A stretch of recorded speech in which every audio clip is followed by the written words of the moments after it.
Hello दोस्तों, welcome to my channel. आज मेरे चैनल पे आपको एक बहुत ही मज़ेदार चीज़ मिलने वाली है, जिसका बहुत लोगों को मन में डाउट होगा कि एमबीआई होता क्या है, इस पोस्ट पे क्या करते हैं और इसकी जो प्रमोशन है वो कैसे होती है, सैलरी कितनी होती है। तो एमबीआई का जितने भी आपके मन में डाउटफुल सारी चीज़ें हैं, आज हम उसके बारे में चर्चा करने वाले हैं। तो once again welcome to my channel. और आप मेरे चैनल को क्यों देखें, इसकी सबसे पहली वजह कि आपकी गवर्नमेंट जॉब और वैकेंसी के ऊपर एक पैनी नज़र रखनी है, तो आप मेरे चैनल को देख सकते हैं। और मेरे चैनल पे आलतू फालतू की बातें होती नहीं, एकदम प्रिसाइज इन्फॉर्मेशन आपको मिलेगा। यहाँ पे आप अपने सारे सर्च जॉब से रिलेटेड एंड कर सकते हो। So don't forget to subscribe, like and share. आइए दोस्तों, शुरू करते हैं। सबसे पहले हम देखें तो बेसिक इन्फॉर्मेशन क्या है हमारे टॉपिक का, एमवीआई का बेसिक इन्फॉर्मेशन। तो सबसे पहले देख लिए तो पोस्ट नेम क्या हो गया हमारा, motor vehicle inspector MBI. Department ये किसके तहत आ जाता है, ट्रांसपोर्ट डिपार्टमेंट, परिवहन विभाग। ग्रुप डी की नौकरी है ये। क्वालिफिकेशन इसमें चाहिए डिप्लोमा इन मैकेनिकल इंजीनियरिंग या तो फिर ऑटोमोबाइल इंजीनियरिंग। अब बात करते हैं कौन से कैरेट या सर्विस में आता है, तो ये झारखंड ट्रांसपोर्ट कैरेट में आता है और ये टेक्निकल डिपार्टमेंट रहता है। ठीक है, झारखंड ट्रांसपोर्ट कैरेट में दो डिपार्टमेंट है, एक तो नॉर्मल कैरेट वाला और एक ये टेक्निकल वाला। तो ये एमबीआई जो इंजीनियरिंग के बेस पे जो जाएगा वो टेक्निकल डिपार्टमेंट में रहेगा। और इसका कैरेट क्या है, level of carat state level है। ठीक है, तो अब स्टेट लेवल सेटअप देख लिया जाए ट्रांसपोर्ट डिपार्टमेंट का कि कैसा सेटअप है स्टेट लेवल पे। सबसे पहले सबसे ऊपर आते हैं कौन, स्टेट ट्रांसपोर्ट कमिश्नर, जो कि हेडक्वार्टर में बैठते हैं, वो होते हैं स्टेट ट्रांसपोर्ट कमिश्नर। फिर उसके बाद आ जाते हैं कमिश्नरी में, तो इसमें आते हैं regional transport officer. Regional transport officer कमिश्नरी में आते हैं। फिर उसके बाद डिस्ट्रिक्ट वाइज में देखा जाए तो डीटीओ आते हैं और एडीटीओ आते हैं, डिस्ट्रिक्ट ट्रांसपोर्ट ऑफिसर या असिस्टेंट डिस्ट्रिक्ट ट्रांसपोर्ट ऑफिसर। और फिर उसके नीचे डिस्ट्रिक्ट लेवल पे ही एमवीआई नियुक्त होते हैं, मोटर व्हीकल इंस्पेक्टर। तो आप इस एमबीआई के लिए अप्लाई कर रहे हैं। अब नेक्स्ट देखा जाए तो इसकी ट्रांसफर और पोस्टिंग कहाँ होती है, तो पोस्टिंग जो होती है वो स्टेट लेवल पे होगी, जैसे झारखंड की आई थी जेएसएससी द्वारा, ऑब्वियस सी बात है ये स्टेट लेवल पे होगी। अब पोस्टिंग कहाँ हो सकता है आपका, किसी भी एक डिस्ट्रिक्ट में, किसी भी एक डिस्ट्रिक्ट में आपकी पोस्टिंग हो सकती है। और home district posting is not allowed, इसमें होम डिस्ट्रिक्ट पोस्टिंग कतई नहीं होता है। जैसे कि मैं अभी बता दूं आपको कि मैं रांची से हूँ, तो अगर मैं अप्लाई करता हूँ, मैं सारा चीज़ अगर इसका निकाल लेता हूँ, तो मेरी जो पोस्टिंग होगी वो डिस्ट्रिक्ट में तो होगी, झारखंड के किसी भी डिस्ट्रिक्ट में हो सकती है, लेकिन रांची को छोड़कर होम डिस्ट्रिक्ट में पोस्टिंग नहीं होती है। फिर आते हैं इसकी ड्यूटीज और रिस्पॉन्सिबिलिटीज को हम देखते हैं। तो इसका ड्यूटी क्या होता है कि डिस्ट्रिक्ट ट्रांसपोर्ट ऑफिसर या असिस्टेंट डिस्ट्रिक्ट ट्रांसपोर्ट ऑफिसर को असिस्ट देना, असिस्ट करना किन मैटर्स में, तो सारे टेक्निकल मैटर्स में, जो भी रोड ट्रांसपोर्ट से रिलेटेड टेक्निकल मैटर्स होते हैं उनमें हम एमवीआई जो होते हैं वो सपोर्ट करते हैं, असिस्ट करते हैं डीटीओ को और एडीटीओ को। अब टेक्निकल मैटर कौन कौन से हो सकते हैं, तो व्हीकल की फिटनेस हो सकती है एक टेक्निकल मैटर।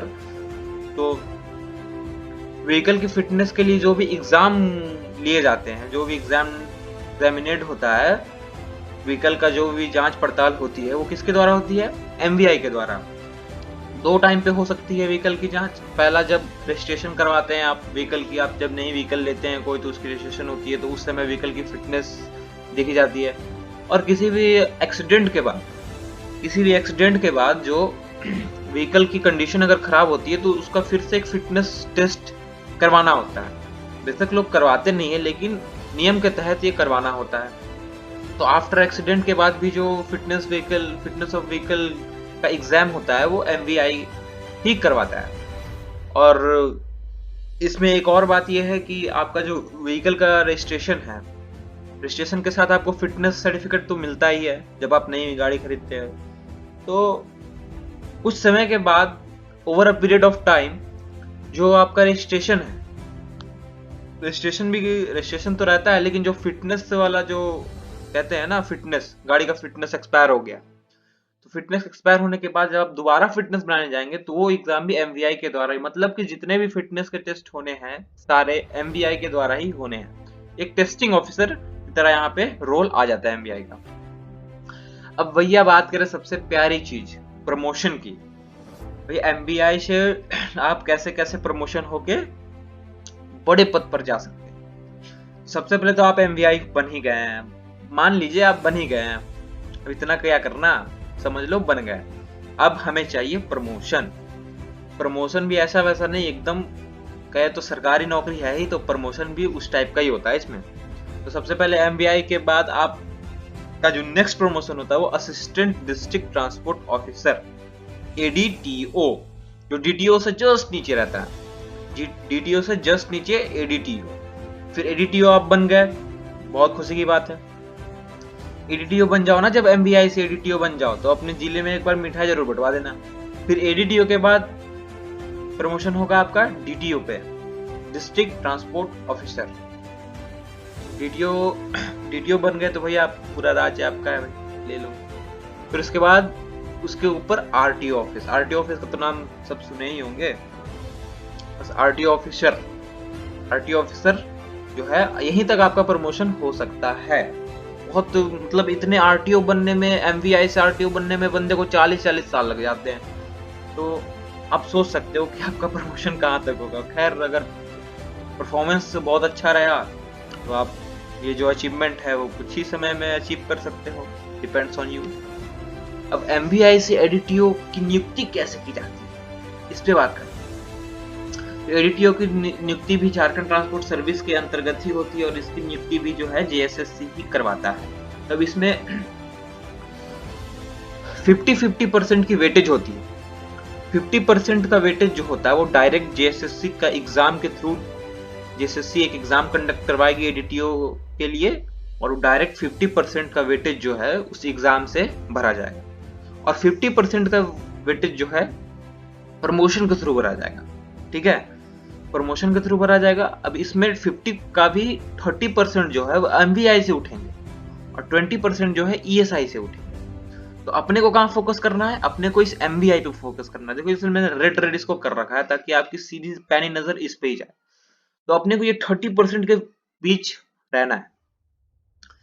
तो 50% तो वो एग्जाम लड़ वड़ के आ गए, एकदम मस्त फुल ऑन कंपटीशन हुआ उनके बीच, 50% उधर आ गए। अब 30% आपके हाथ में। 30% जो ही आप ले लोगे आपका प्रमोशन हो गया, एडीटीओ में आप नियुक्त हो गए। अब बधाई हो, मिठाई खिला देना पूरे डिस्ट्रिक्ट में। अब इसकी सैलरी की बात की जाए, भाई पैसा बोलता है। सैलरी की बात करें तो बेसिक पे जो होता है सरकार के द्वारा, बेसिक पे जो लगाई जाती है 35,400 की लगाई जाती है, और इसका जो सैलरी है वो 7th पे के तहत आता है। 7th पे जिसे नहीं पता तो एक बार बहुत ही छोटा सा एकदम सरकार का नियम है सैलरी देने का सरकारी जॉब के लिए, जिसे आप एक बार गूगल पे सर्च कर सकते हो। और अगर चाहते हो कि 7th पे एक वीडियो बना दूं मैं अलग से, तो drop your comment, then I will be there.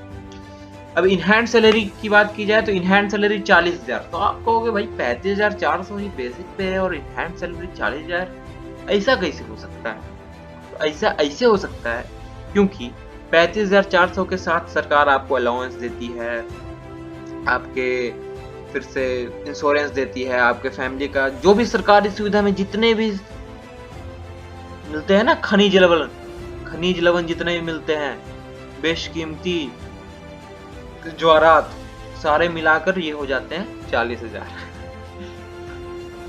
अब आप कहोगे कि आज कैसी बातें कर रहा है ये बंदा। तब इसमें एक बात नोट करने वाली होती है कि ये तो जो मैंने दिखाया आपको, ये जून 2020 के अनुसार था। तो हो सकता है कि आपके ज्वाइनिंग के समय कुछ चेंजेस हो जाए, इनके सिस्टम में कोई चेंजेस हो जाए, तो सैलरी उस समय के एप्लीकेबल जो भी रहेगा, उस समय के एप्लीकेबल जो भी नियम कानून रहेंगे उसके तहत ही आपको दी जाएगी। लेकिन इससे कम तो नहीं होता है, ज्यादा ही होता है। तो डोंट थिंक कि इससे घट जाएगा, मिनिमम तो इतना मिलेगा ही मिलेगा भाई। ठीक है दोस्तों, तो अपन ये वीडियो इतनी छोटी रखते हैं। Don't forget to like, subscribe, share, keep supporting, keep growing.